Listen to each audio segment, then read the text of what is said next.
"Ma'am, I must ask you to remove that necklace," the judge said, his voice echoing with the sterile authority of the courtroom. "This chamber has a strict decorum. Unauthorized decorations are not permitted." Ella Anderson did not move. She sat in the third row of the public gallery, her back straight, her hands resting calmly in her lap.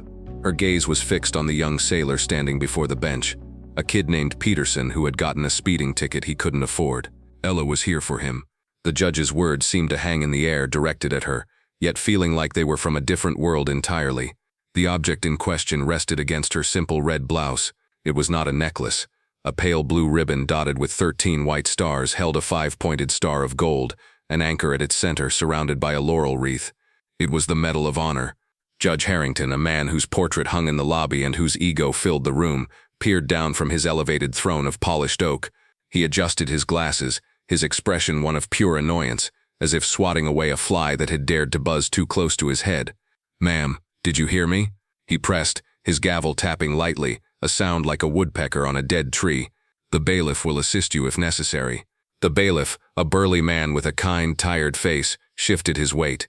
He looked from the judge's imperious scowl to the quiet woman in the gallery. He took a half-step forward and stopped. Something about her stillness, her utter lack of fear or defiance, gave him pause. He could see the intricate detail on the medal now, the way it caught the flat, fluorescent light. It felt heavy, important. "Your Honor," Ella said, her voice clear and steady, not loud but carrying to every corner of the silent room. "It is authorized." The simplicity of her statement seemed to enrage the judge further. It was a challenge not to his rule, but to his knowledge. "Authorized by whom? I am the authority in this courtroom, and I say it is not. This is not a parade ground. It is a place of law. Now take it off, or I will have you removed and held in contempt." The threat was clear. The room grew colder. The young sailor, Peterson, glanced back at her, his face a mask of panic. He knew who she was, what she had done for him, and so many others at the local Veterans Center. He opened his mouth to speak, but Ella gave a slight, almost imperceptible shake of her head. This was not his fight. The judge continued his monologue, his voice rising with self-righteous indignation. "The dignity of this court is paramount. We cannot have citizens appearing as if they are attending a costume party, wearing whatever trinkets they see fit. It undermines the very fabric of the proceedings." Trinket. The word landed with a dull thud. The bailiff began to walk toward her, his steps slow and reluctant. He was a professional, a man who followed orders, but every instinct screamed at him that this was wrong. He could see the other people in the gallery, a few family members for other cases, a couple of lawyers waiting their turn, all staring, rapt. The air was thick with a tension he had never felt in this room. It wasn't the tension of a verdict, it was the tension of a desecration about to happen. Ella's composure remained absolute. She did not prepare to argue or resist. Her focus was inward, her breathing slow and measured, a discipline honed in places far less forgiving than this carpeted, air-conditioned chamber. She had faced down men with rifles and rocket launchers, men whose eyes held a burning, murderous hate. The petty tyranny of this judge was nothing. It was just disappointing. It was a failure of the system she had sworn and bled to protect. "Bailiff," the judge commanded, his voice sharp now, cracking like a whip. "Remove the contraband and escort the woman from my courtroom. Her presence is a disruption." Contraband. The word was an absurdity. Ella's gaze drifted to the American flag standing tall beside the judge's bench. She remembered saluting that flag on dusty forward operating bases, on the gray steel decks of warships, and in the quiet reverence of a memorial service. The judge saw a piece of cloth. She saw a promise. He saw a piece of metal on a ribbon. She felt the weight of the lives it represented. The bailiff was now standing in her aisle. "Ma'am," he said, his voice low, almost an apology. "Please, don't make this difficult." Ella finally turned her eyes from the flag and met his. She saw the conflict there, the shame. She gave him a small, sad smile. "Just doing your job, I understand." She made no move to stand, nor to remove the medal. She would not participate in its dishonor. If they were to take it, they would have to do it themselves. She would force them to own the fullness of their actions. The judge, seeing her placid resistance as the ultimate act of defiance, slammed his gavel down. The sound was a cannon shot in the silent room. "I find you in contempt of court. I am ordering you detained." As the bailiff reached for her arm, the judge leaned forward, his face flushed with victory and rage. "That gaudy necklace of yours will be held as evidence of your contempt." Gaudy necklace. The phrase was a spark hitting dry tinder. For a fraction of a second, the courtroom dissolved around Ella. The stale, recycled air was replaced by the thick, metallic scent of blood and cordite. The judge's droning voice became the high-pitched whine of incoming mortar fire. The pressure of the blue ribbon on the back of her neck was no longer silk, but the rough, biting canvas of a trauma bag strap, digging into her skin as she low-crawled through shattered concrete and sand. She could feel the phantom weight on her back, not a pack but a body. A young Marine, a lance corporal from Ohio who had been telling jokes just an hour before. She remembered the frantic, desperate pressure of her hands packing his wounds, the helicopter's rotor wash kicking up a blinding storm of dust, the rhythmic shouting of call signs and casualty reports over the radio. The medal wasn't a memory of victory. It was a scar. It was a testament to the cost of a single afternoon in the Helmand River Valley, a reminder of the 4 men who came home under a flag because of her, and the 2 who didn't, despite everything she had done. The judge saw a decoration. She saw ghosts. At his small desk off to the side, the court clerk David felt a cold sweat bead on his forehead. His fingers had frozen over the keyboard. He was 24 years old, a Marine Corps veteran who'd done a 4-year enlistment as a radio operator. He'd spent his time at a quiet embassy, never seeing combat, but he had been trained to recognize things. He knew his ranks and ribbons. He knew the difference between a unit citation and a personal award, and he knew with a certainty that chilled him to the bone what that pale blue ribbon meant. He had seen it in books. He had heard the citations read aloud by drill instructors until the words were burned into his memory. He'd seen the grainy photos of presidents placing that simple, sacred object around the necks of heroes, and he was watching a pompous, ignorant judge order a bailiff to rip it from a woman's neck. His heart hammered against his ribs. This was wrong. This was a violation of something profound. The judge's order to detain her was the final straw. David's training, his deeply ingrained sense of order and respect for the chain of command, was screaming at him. There was a higher authority than Judge Harrington, and it was being defiled. While the bailiff hesitated, his hand hovering over Ella's shoulder, David's hands moved under his desk with a furtive, desperate speed. He pulled out his personal cell phone. His thumb flew across the screen, his mind racing through his contacts. Who do you call when the system is breaking itself? He didn't have a number for the Pentagon, but he had the number for the man who had been his company's master gunnery sergeant back in the Corps, a man now stationed as the senior enlisted advisor at the nearby naval base Coronado. It was a long shot, a breach of every protocol he could think of, but he didn't care. He pressed the call button and lifted the phone to his ear, cupping his hand over his mouth and turning away from the bench. "Master Guns, it's David Cho," he whispered, his voice tight with adrenaline. "Sorry to call you like this, but you're not going to believe what's happening." The phone on the other end was silent for a moment. "Cho, what's going on? You sound spooked." "I'm at the county courthouse. There's a woman here, a veteran. The judge is holding her in contempt." "For what?" David took a shaky breath. "She's wearing the Medal of Honor. Judge Harrington keeps calling it a necklace. He just ordered the bailiff to confiscate it." The silence on the other end of the line was absolute, a void of disbelief and fury. When the master gunnery sergeant finally spoke, his voice had lost all its earlier casualness. It was flint. It was steel. "Give me the address and the courtroom number. Now." David rattled off the information. "Keep your head down, Cho. We're on our way." The line went dead. David slid the phone back into his pocket, his heart still pounding. He looked up at Ella Anderson. He had just lit a fuse. He just prayed the cavalry would arrive in time. The call from Master Gunnery Sergeant Reyes lit up the command decks at Naval Base Coronado like a wildfire. A Master Guns with 28 years of service doesn't make frantic calls without cause. He didn't bother with the normal chain of command. He strode directly from his office to the base commander's chief of staff, a Navy captain who was in the middle of a logistics briefing. Reyes interrupted, a breach of protocol so severe it stopped the meeting cold. "Captain, we have a problem," Reyes said, his voice a low growl. "A Medal of Honor recipient is being held in contempt by a civilian judge downtown. He's trying to take her medal." The captain's face went pale. He held up a hand to the presenter. "Excuse me." He followed Reyes into the passageway. "Are you certain?" "Clerk on the scene is one of my former Marines." "He's certain." The gears of the institution began to turn with breathtaking speed. The captain made a call not down but up, straight to the office of the commander, U.S. Pacific Fleet. The 4-star Admiral's aide, a young but sharp lieutenant commander, took the call. Her eyes widened as she listened. She scribbled a note on a pad, tore it off, and without a word of apology walked into the Admiral's private conference room where he was meeting with a foreign naval delegation.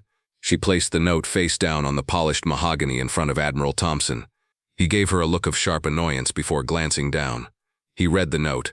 Once, twice. The friendly diplomatic warmth vanished from his face, replaced by a glacial calm that his staff knew meant trouble. The note was simple. MCPO Ella Anderson, County Courthouse, Courtroom 4B. Judge ordering medal confiscated. Admiral Thompson stood up abruptly. "Gentlemen, you must forgive me," he said to the stunned delegates. "A matter of extreme national importance has just arisen. We will have to reschedule." He strode out of the room, his aide falling in step beside him. "Get me her file, now," he commanded. "And get my car. Tell the base commander and Master Chief Reyes to meet me at the courthouse. Full dress uniform." In the Admiral's office, Ella Anderson's service record flashed onto a large monitor. The aide gasped. The screen was a constellation of heroism. Navy Cross, Silver Star, 3 Purple Hearts, and at the very top the official citation for the Medal of Honor, awarded for actions above and beyond the call of duty. Her official photograph showed a young woman with tired, knowing eyes, a Master Chief's anchor on her collar. Admiral Thompson stared at the photo. He knew that face. He had been the battle group commander offshore when her unit was hit. He had read the after-action reports, the raw, unbelievable accounts of her courage. He had signed the initial recommendation for her award himself. This was not an abstract hero. This was one of his own. Back in Courtroom 4B, Judge Harrington was savoring his power. The bailiff, trapped between a direct order and a profound sense of wrongness, had placed a hand gently on Ella's arm. "Ma'am, you have to come with me," he pleaded quietly. "This is the last time I will say it," the judge boomed, pointing a finger at her. "You will surrender that unauthorized decoration as evidence of your contempt for the lawful order of this court. Failure to do so will result in additional charges. You are willfully obstructing justice." He was so consumed by his own authority, so blinded by the perceived slight to his office, that he had pushed past the point of no return. He was no longer just a judge enforcing decorum. He was a man demanding a hero surrender her honor. To confiscate the medal was not just to take a piece of metal. It was an attempt to nullify the sacrifice it represented. The young sailor, Peterson, finally broke his silence. "Your Honor, stop. You don't know who she is." "Silence," the judge roared, banging his gavel again. "One more outburst and I'll have you joining her in a cell." It was at that precise moment that the heavy oak doors at the back of the courtroom swung open. They didn't creak. They opened with a solid, definitive thud that commanded the attention of everyone present. Framed in the doorway stood Admiral Thompson. 4 silver stars glittered on the collar of his pristine service dress, white uniform. On one side stood the base commander, a 2-star rear admiral. On the other stood Master Gunnery Sergeant Reyes, his Marine Corps dress blues a slash of color and rigid formality. Behind them, a silent phalanx of other officers and senior enlisted personnel, including a female captain and a command master chief, filled the entrance. They didn't storm in, they walked. Their steps were measured, their black dress shoes making a soft, rhythmic cadence on the tiled floor. The sound was more intimidating than a shout. It was the sound of purpose. It was the sound of an institution arriving to protect its own. The entire courtroom froze. The judge's mouth hung open, his words dying in his throat. The bailiff snatched his hand back from Ella's arm as if he'd been burned. Every head turned to stare at the silent, imposing procession moving down the center aisle. Admiral Thompson's eyes, a piercing blue, scanned nothing else in the room. He did not look at the flag, the bench, or the cowering judge. His gaze was locked on the unassuming woman in the 3rd row. He walked right past the bar separating the gallery from the court and stopped directly in front of her. The room was so quiet that the hum of the overhead lights sounded like a roar. Ella looked up and met the Admiral's eyes. A flicker of recognition passed between them. Then Admiral Thompson did something that shattered every remaining shred of Judge Harrington's authority. He brought his heels together with an audible click. He raised his right hand in a salute so sharp, so precise, it seemed to cut the air. An admiral, a 4-star officer saluting a retired enlisted woman. It was the ultimate gesture of respect, a custom reserved almost exclusively for one award. He held the salute for a long, silent moment before crisply dropping his hand. "Master Chief Petty Officer Anderson," the admiral said, his voice a calm, resonant baritone that carried more power than the judge's angry shouts ever could. "It is an honor to see you again." He then turned his head slightly, not fully facing the judge but ensuring he was heard. For the edification of the court, he began, his voice taking on a formal, declamatory tone. "This is Master Chief Hospital Corpsman Ella Anderson, United States Navy, retired. The decoration she is wearing is the Medal of Honor, awarded to her for conspicuous gallantry and intrepidity at the risk of her life above and beyond the call of duty. The Admiral took a step to the side so he could see both Ella and the bench. On October 17, 2012, during an ambush in the Helmand River Valley, Afghanistan, then Chief Petty Officer Anderson's platoon was pinned down by overwhelming enemy machine gun and RPG fire. With 3 Marines critically wounded in the open, she left her covered position without hesitation and ran directly into the kill zone. The crowd was mesmerized. The lawyers, the clerks, the other citizens, everyone was listening, picturing the scene. The court clerk David felt tears welling in his eyes. She shielded the first Marine with her own body while applying a tourniquet to his leg, the Admiral continued, his voice unwavering. She was wounded by shrapnel in the process. Ignoring her own injuries, she dragged that Marine to cover before running back into the fire to retrieve the second. While treating him, she engaged the enemy with her sidearm, suppressing a machine gun nest long enough for her team to regroup. She ran back a third time for the third man, and was wounded again, this time by a gunshot to the shoulder. Despite her wounds, she stabilized all 3 critical casualties and refused evacuation for herself until every one of her wounded comrades was safely on a helicopter. Her actions are directly credited with saving the lives of 4 United States Marines. He paused, letting the weight of the story settle into the room's stunned silence.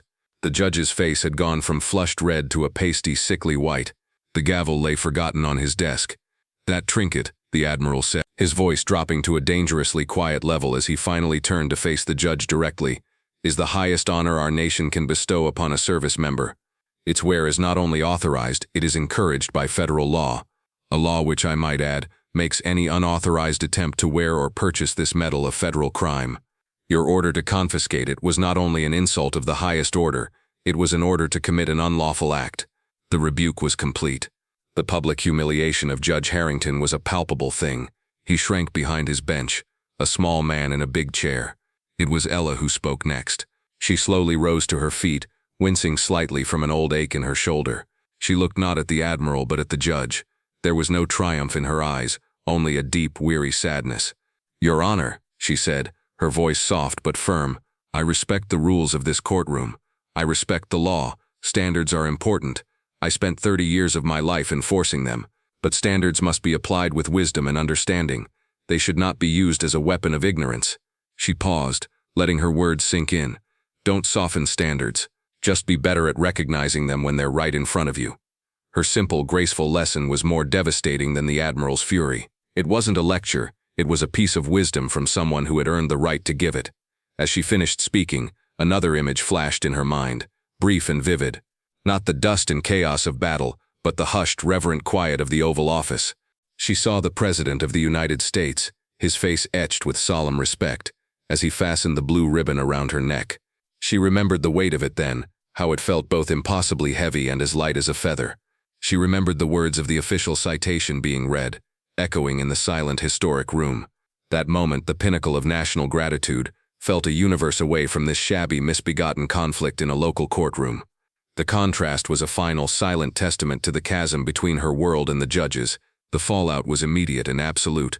Judge Harrington, looking like a ghost, stammered a string of apologies. He dismissed the contempt charge against Ella. He dismissed the speeding ticket against the young sailor, Peterson, with a wave of his trembling hand. The proceedings for the day were abruptly adjourned. Admiral Thompson and his entourage formed a protective circle around Ella, escorting her from the courtroom and leaving Judge Harrington to stew in the ruins of his reputation. In the weeks that followed, the story, though never making major headlines, spread through the local legal and veteran communities. Judge Harrington was formally censured by the State Judicial Review Board. A new mandatory training program on veterans' affairs and cultural competency was instituted for all staff at the county courthouse. Rumor had it that the judge himself was a primary force behind the new initiative, desperate to make amends. About a month later, Ella was shopping at the commissary on base. As she pushed her cart down the canned goods aisle, a man in civilian clothes approached her hesitantly. It was Harrington. Without his black robe and elevated bench, he seemed smaller, older, and deeply tired. "Master Chief Anderson," he said, his voice quiet, devoid of its former arrogance. Ella stopped her cart and looked at him. "Mr. Harrington," he swallowed, his eyes not quite able to meet hers. "I wanted to apologize. Again. There is no excuse for my conduct. My ignorance was profound. What I did was unforgivable, but I am asking for your forgiveness anyway." Ella studied his face. She saw genuine remorse there, a deep and painful shame. She thought of all the young sailors and soldiers she had mentored over the years, kids who had made mistakes, sometimes big ones. Her job was never to break them, but to build them back up, to make them better. "What's done is done, Mr. Harrington," she said evenly. "What matters is what you do now. I heard about the new training program at the courthouse. That's a good start." He finally looked up, a flicker of relief in his eyes. "Thank you, Master Chief, thank you." He nodded, then turned and walked away. Ella watched him go, then continued with her shopping. The battle was over. The lesson had been taught, and maybe, just maybe, a small seed of understanding had been planted where once there was only ignorance. We hope this story of quiet courage inspired you. To honor the service of all our veterans, please like this video, share it with someone who needs to see it, and subscribe to She Chose Valor for more incredible stories of women in uniform.